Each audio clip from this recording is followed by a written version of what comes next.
அந்த திருக்குறள் திக்கற்ற மக்களின் போர்க்குறள்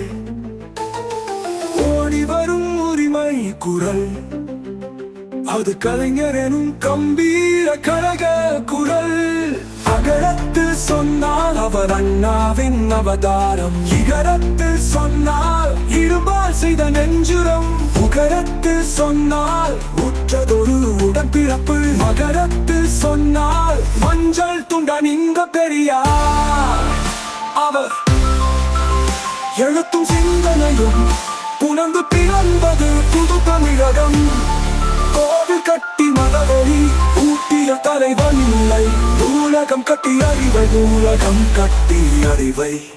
வளர்த்த பெருந்தலைவன் பயிற்சியும் முயற்சியும் அவரது விழிகள்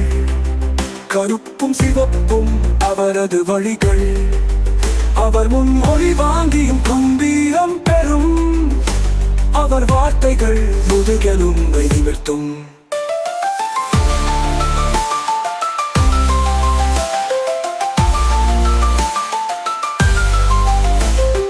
திருவாரூரில் தவழ்ந்தவன் அந்த வாழத்தில் போராடியவன் ஒரு கொடியோடு வாழ்ந்தவன் அந்த கோபாலபுரத்தில் பள்ளி கொண்டவன் பகுத்தறிவு சூரியனாய் தமிழகத்தை ஆண்டவன் திருக்குறளை தந்த ஒரு திருக்குறள் திக்கற்ற மக்களுக்கு ஒரு போர்க்குறள் ஓடி வரும் உரிமை குரல் அது கலைஞர் எனும்